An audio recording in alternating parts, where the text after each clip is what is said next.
Taillé-Polian pour le groupe socialiste et républicain.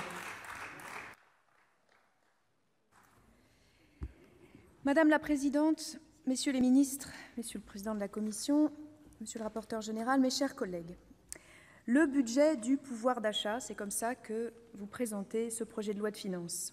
En réalité, ce dernier accentue l'injustice fiscale et sociale que vivent les Français.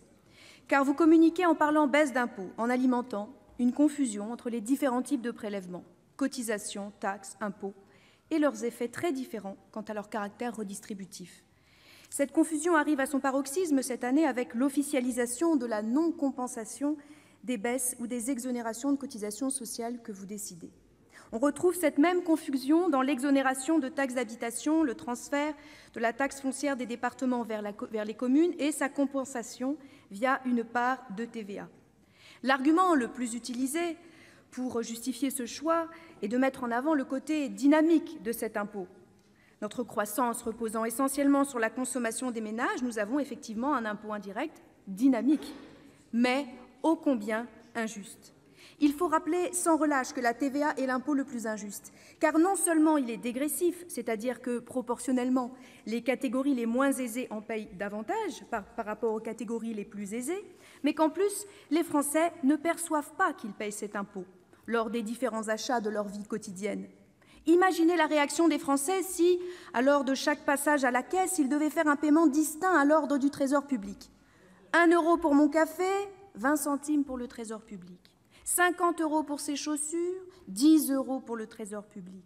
10 000 € pour cette voiture, 2 000 € au Trésor public. Je vous assure que nous parlerions beaucoup moins dans cet hémicycle de l'impôt sur le revenu que de la TVA et que les Français nous demanderaient, pour augmenter leur pouvoir d'achat, de baisser cette dernière.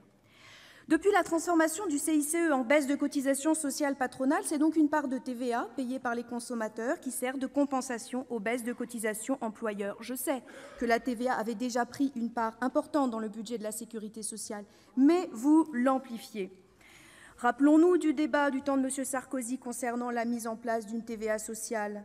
À l'époque, dans le scénario haut du MEDEF, il était envisagé de porter le taux plein à 25 % pour financer des baisses de cotisations patronales. Aujourd'hui, c'est par la petite porte des baisses de cotisations que nous voyons s'installer cette TVA sociale. Cela se fait à bas bruit, lentement mais sûrement, en fléchant vers la compensation partielle à la sécurité sociale une part importante de la TVA. En clair, c'est sur le dynamisme de la consommation des Français que les cotisations patronales sont et seront diminuées. La même mécanique se met en œuvre concernant la compensation de la suppression de la taxe d'habitation, avec le transfert de la taxe foncière des départements vers les communes et EPCI, compensée par une part de la TVA. La compensation de cette taxe par la part de la TVA dans le budget de l'État, qui est quand même très importante, 50 %, repose donc sur cet impôt indirect et injuste. Le projet qui consiste à vouloir transférer la taxe foncière des départements vers les communes et les EPCI en compensant ce transfert par une part de la TVA est l'étape suivante, finalement, d'une TVA territoriale. Cela va accentuer les injustices territoriales. En effet, la critique a souvent été faite que la taxe d'habitation et la taxe foncière sont injustes, c'est exact, car les bases de calcul reposent sur les valeurs locatives fixées il y a plus de 35 ans. Et malgré les rattrapages partiels qui ont marqué l'évolution de ces bases, celles-ci ne représentent pas la réalité des valeurs locatives constatées actuellement. Il n'en demeure pas moins que la TVA est aussi éminemment injuste. TVA sociale, TVA territoriale, derrière un discours de baisse de l'impôt sur le revenu se cache une aggravation de l'injustice fiscale dans notre pays.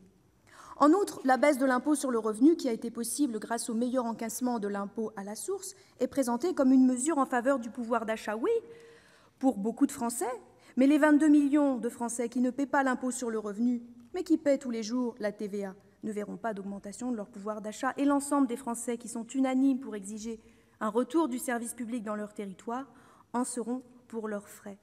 Injustice fiscale qui s'aggrave également, car pendant ce temps-là, bien entendu, les mesures que vous avez adoptées en faveur des plus aisés s'accumulent, perdurent, et cela malgré les premières évaluations qui montrent leur inefficacité. Pas de ruissellement à l'horizon, mais vous refusez idéologiquement de revenir sur ces mesures. On ne peut pas faire comme s'il n'y avait pas eu de mouvement social, nous disiez-vous, Monsieur le maire, tout à l'heure.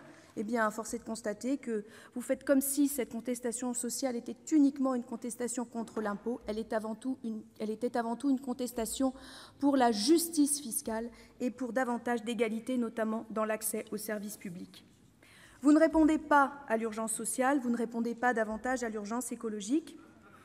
M. Macron, dans les Échos du 8 novembre dernier, découvrait que les investissements d'avenir ne devraient pas rentrer dans le calcul du déficit et que la rigueur budgétaire autour des 3 % était d'un autre siècle. Eh bien, peut-être devrions-nous le prendre au mot, notamment pour financer les dépenses d'investissement essentielles en matière de lutte contre les émissions de gaz à effet de serre. Mais de quelles actions concrètes en matière de lutte contre le réchauffement climatique parlons-nous lorsque nous abordons ce PLF ?